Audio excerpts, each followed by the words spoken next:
जगभरात फटाक्यांची आतषबाजी करत आणि इतर विविध पद्धतीने नवीन वर्षाचं स्वागत करण्यात आलंय। 2023 या वर्षाला निरोप देण्यात आलाय आणि आता 2024 या वर्षाच्या पहिल्याच दिवशी सुद्धा तोच उत्साह आहे आणि इतर सगळ्या गोष्टींबरोबरच मंदिरांमध्ये सुद्धा बाप्पाचं दर्शन घेऊन दिवसाची आणि या वर्षाची सुरुवात करण्याचं अनेकांनी ठरवलं आणि त्याची दृश्य सध्या आपण ही स्क्रीनवर बघतोय। एकीकडे फटाक्यांची आतषबाजी होताना आपण बघतोय विविध ठिकाणची, दुसरीकडे मंदिरांमध्ये सुद्धा तितकीच गर्दी झालेली आहे। तर 2024 या वर्षातला पहिल्या दिवशीचा आजचा सूर्योदय आणि त्याची दृश्य सुद्धा एकीकडे स्क्रीनवर आपल्याला पाहायला मिळतात। आणखी अपडेट्स आपण घेणार आहोत। थेट कोल्हापुरात जाणार आहोत। प्रतिनिधी शेखर पाटील सध्या आपल्याशी जोडले गेलेत। शेखर, कोल्हापुरात कसं वातावरण आहे? 2024चं नेमकं कसं स्वागत झालंय?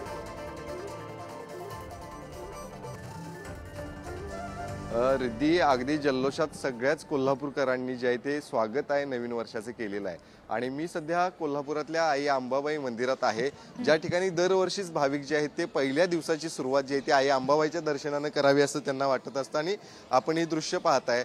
अंबाबाई मंदिराच्या परिसर अगदी भक्तांनी फुलून गेलेला पाहायला मिळतोय, कारण तर पहिल्याच नवीन वर्षाची सुरुवात आहे। 2024 सालाची सुरुवात झालेली आहे आणि याच पहिल्या दिवशी आई अंबाबाईचं दर्शन घ्यावं आणि पुढचं पूर्ण वर्ष जे आहे ते सुखात आनंदात जावं अशा पद्धतीची प्रार्थना देखील अनेक भाविक जे आहेत ते करत असतात। त्यामुळे कोल्हापूरसह महाराष्ट्र आणि पूर्ण देशभरातील भाविक जे आहेत ते आई अंबाबाईच्या मंदिरात या ठिकाणी दर्शनासाठी येत असतात। आज देखील सकाळपासून महाराष्ट्रासह विविध राज्यातील भाविक देखील या ठिकाणी दाखल झालेले आहेत। जवळपास 1 तास 2 तास रांगेमध्ये उभा राहून या ठिकाणी आई अंबाबाईचं दर्शन मिळावं यासाठी खरं तर सकाळपासूनच भाविक आहेत ते रांगेत लागल्याचं पाहायला मिळत आहेत। त्यामुळे ही दर्शनाची गर्दी जी आहे ती भाविकांची आपण ह्या मंदिरामध्ये पाहू शकताय आणि आजच्या दिवसाची पहिली सुरुवात खरं तर नवीन वर्षाची सुरुवात आई अंबाबाईच्या दर्शनानं करून आता पुढचं वर्ष आम्हाला सुखात आनंदात जावं अशीच प्रार्थना रिद्धी या ठिकाणी भाविक करताना पाहायला मिळतात।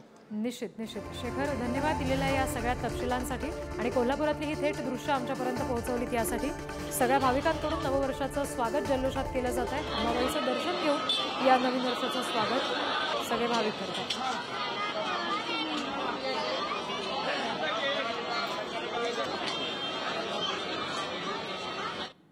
तर आपण सध्या संपूर्ण राज्यभरात कशा पद्धतीचा हा उत्साह आहे तो बघतोय, पण संपूर्ण देशात सुद्धा तितक्याच जल्लोषात या नवीन वर्षाचं स्वागत केलं गेलंय। नव्या वर्षाच्या पहिल्या सूर्योदयानं नव्या वर्षातील नव्या दिवसाला सुरुवात झाली आहे। संपूर्ण देशभरात सूर्यदेवाचं दर्शन घेऊन नवीन वर्षाची सुरुवात झाली आणि हे येणारं नवीन वर्ष आता सुखद समाधानाचं जावं अशी प्रार्थना अनेक जणांनी केलेली आहे। ही दृश्य सध्या आपण बघतोय, फटाक्यांची आतषबाजी करत विविध पद्धतीने उत्साह साजरा करत नवीन वर्षाचं स्वागत झालंय। सध्या स्क्रीनवर दृश्य आपण बघतोय, एकीकडे बँकॉक मधली दृश्य आहेत, दुसरीकडे हाँगकाँग मधली दृश्य आहेत, न्यूझीलंड मधली दृश्य आपण बघतोय, सिडनी मध्ये सुद्धा किती जल्लोषात स्वागत झालेलं आहे 2024चं, त्याची ही उल्हासपूर्ण दृश्य सध्या आपण स्क्रीनवर बघतोय। विविध प्रकारचे लेझर शोज, लाईट शोज आहेत ज्याच्या माध्यमातून जल्लोष केला गेलाय। विविध ठिकाणची दृश्य, बँकॉक, हाँगकाँग, त्यानंतर न्यूझीलंड, सिडनी या सगळ्या ठिकाणची ही दृश्य आपण बघतोय सध्या। संपूर्ण जगभरात नवीन वर्षाचं स्वागत करण्यासाठीचा हा उत्साह दिसला। फटाक्यांची आतषबाजी करत विविध रंगी फटाके आभाळात जाताना आपल्याला पाहायला मिळतात। काही ठिकाणी म्युझिक शोज, लाईट शोज याचं सुद्धा आयोजन केलं गेलं। लेझर शोजचा आनंद लुटत जगभरातल्या नागरिकांनी नवीन वर्षाचा अर्थात 2024चं जल्लोषात स्वागत केलेलं आहे आणि विविध पद्धतीने आनंद साजरा करत दिमाखात हे जे नव्या वर्षाचं स्वागत संपूर्ण देशभरात झालंय त्याची काही दृश्य आपण सध्या बघतोय।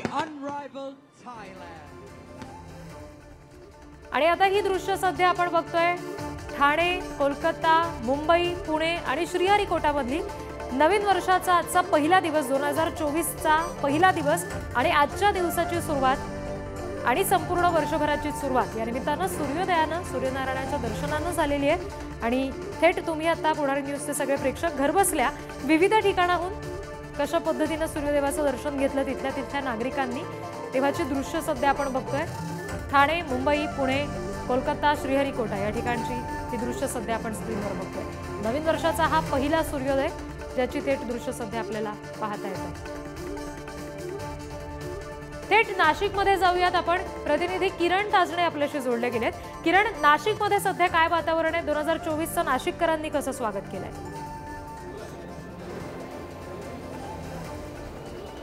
रिद्धी, आपल्याला माहिती आहे की सरत्या वर्षाला निरोप दिल्यानंतर नववर्षाचं जल्लोषात स्वागत केलं जातं आणि याच सगळ्या पार्श्वभूमीवर नाशिकमध्ये मात्र देवदर्शनानं नाशिककरांची आणि एकूणच देशातील अनेक भाविक जे त्र्यंबकेश्वरमध्ये दाखल झालेले आहेत त्यांची सुरुवात झालेली आहे। पहाटेपासूनच त्र्यंबकेश्वर मंदिरामध्ये मोठी गर्दी या ठिकाणी दर्शनासाठी झाल्याचं बघायला मिळतंय।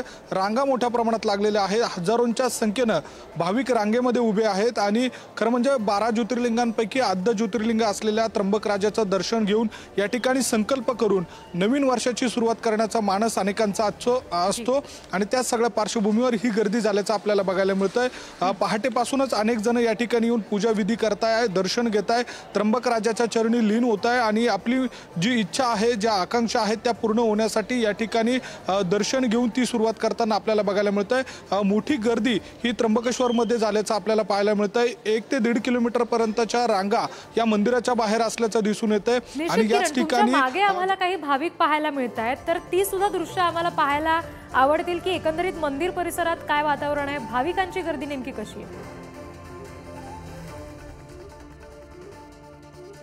तुम्हाला या ठिकाणची दृश्य दाखवतो की मोठी गर्दी या ठिकाणी भाविकांची झालेली आहेत आणि एकूणच देवदर्शनानं नवीन वर्षाची सुरुवात व्हावी या दृष्टीनं ह्या रांगा आपल्याला लागल्याचं बघायला मिळतंय। खरं तर गर्भगृहाच्या बाहेर मी सध्या आहे आणि थेट दृश्य दाखवण्याचा मी तुम्हाला प्रयत्न करतोय। खरं तर या ठिकाणी जे भाविक आलेले आहेत ते राज्यातीलच नव्हे किंवा नाशिकमधीलच नव्हे तर देशातील हे सगळे भाविक आहे।